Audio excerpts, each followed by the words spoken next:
a te. Buongiorno a tutti. Allora, non voglio ripetere quello che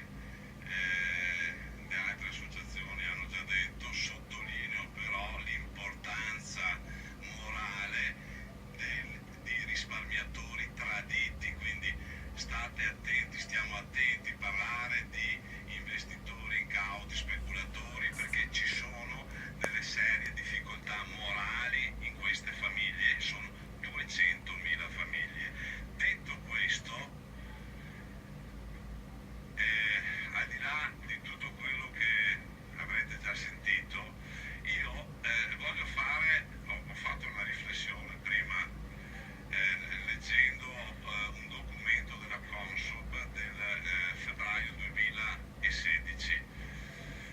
In questo documento da parte della Consob viene praticamente riportato regolarmente come queste persone risparmiatori erano letteralmente considerati come delle nullità, come effettivamente persone da distruggere. Cioè c'era un'organizzazione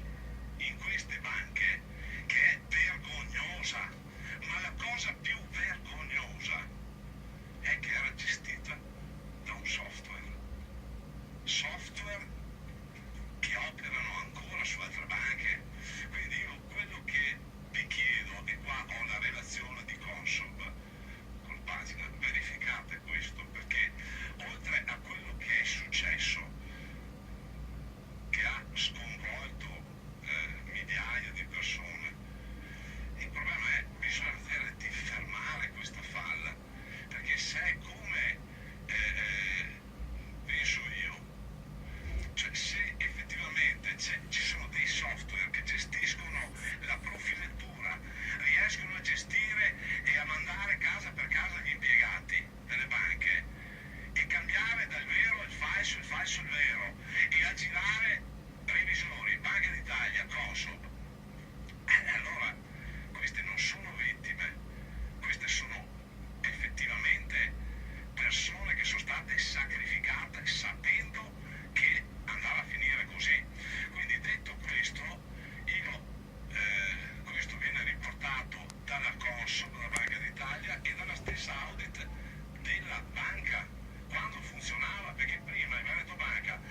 prima del 2014 facevano le trasmissioni con l'Excel e poi ecco, quindi teniamo presente una delle banche più grandi d'Italia, ottava, facevano i trasferimenti in Excel. Vedrete che essere amici di determinate persone si poteva guadagnare a scapito di migliaia di persone che venivano proprio aggirate, venivano prese in casa. Cioè c'è tutta questa partecipazione di queste persone che comunque sono elencate, che è sconvolgente. Questo oggi è il giorno del risparmio. Io ho un'attività, se la banca non mi dà credito, se la gente non ha fiducia delle banche, voi capite che qua ovviamente una responsabilità enorme, gliel'avevo detto io presidente, ma con questo fatto che io ho visto è ancora peggio, perché voi dovete verificare subito. Perché secondo noi tutta questa vicenda è una colossale truffa di massa perpetrata ai risparmiatori vittime di questo sistema. Pertanto noi vi chiediamo questo, anche perché abbiamo già chiesto l'intervento al Parlamento di un fondo dedicato che poi il professore vi elencherà. Finisco con due altre particolarità. Una particolarità sono queste vittime che sono state create, a cui è stato azzerato tutto, risparmiatori trasformati in debitori delle banche, hanno l'ulteriore beffa che ora dovranno pagare il conto titoli, il conto corrente, e non possono